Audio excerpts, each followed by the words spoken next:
Seasonings with Shweta. இன்றைக்கி நம்ம chicken ஸ்டூ எப்படி பண்ணுறதுன்னு பார்க்கலாம். அதுக்கு குக்கர் வச்சுக்கோங்க. குக்கரில் ஒரு ஸ்பூன் நெய் ஊற்றிக்கோங்க. அதோட கொஞ்சோண்டு தேங்காய் எண்ணெய் சேர்த்துக்கோங்க. இப்போ இதில் பட்டை, கிராம்பு, கொஞ்சம் சோம்பு சேர்த்துக்கோங்க. நீளமாக கட் பண்ணி வச்சுருக்க ஒரு பெரிய வெங்காயத்தை இதில் நம்ம சேர்த்து நல்லா வதக்கிக்கலாம்.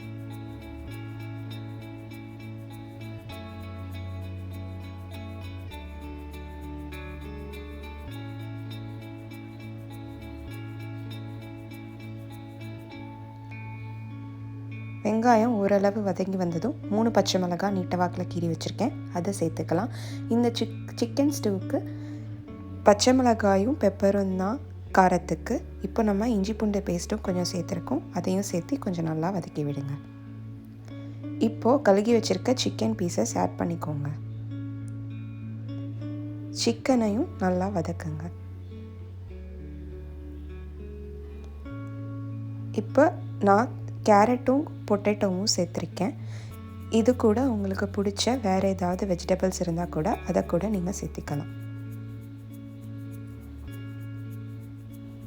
இப்போ கொஞ்சம் கருவேப்பிலை போடுங்க.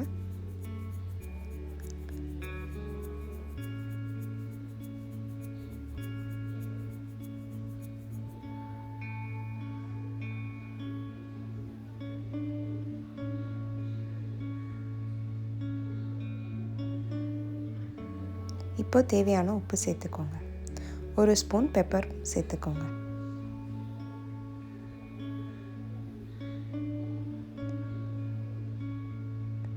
இப்போ இதில் ஃபஸ்ட்டு தேங்காய் பாலை சேர்த்துங்க.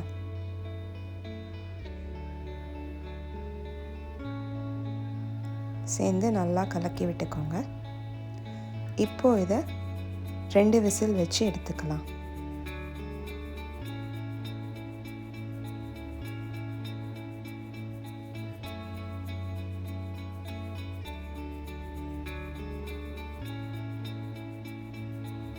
இப்போ விசில் வந்துருச்சு.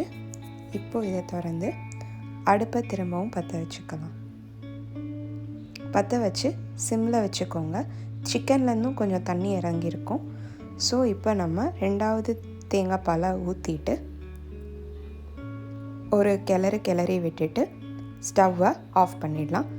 ரொம்ப கொதிக்க விட்டக்கூடாது. அதுக்கு தான் நான் வந்துட்டு சிம்மில் வச்சுட்டு தேங்காய் பால் ஊற்றி ஒரு 2 மினிட்ஸ் நம்ம அந்த தீயில் வச்சுட்டு ஆஃப் பண்ணிடணும்.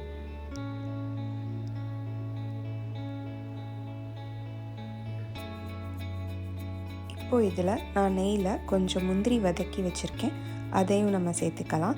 சூப்பரான சிக்கன் ஸ்டூ தயார். இதை நீங்கள் ஆப்பத்தோடு வச்சு கூட சாப்பிட்லாம். இந்த மாதிரி சூப்பரான குக்கிங் வீடியோஸ்க்கு சீசனிங்ஸ் வித் ஸ்வேதாவை மறக்காமல் சப்ஸ்கிரைப் பண்ணிக்கோங்க.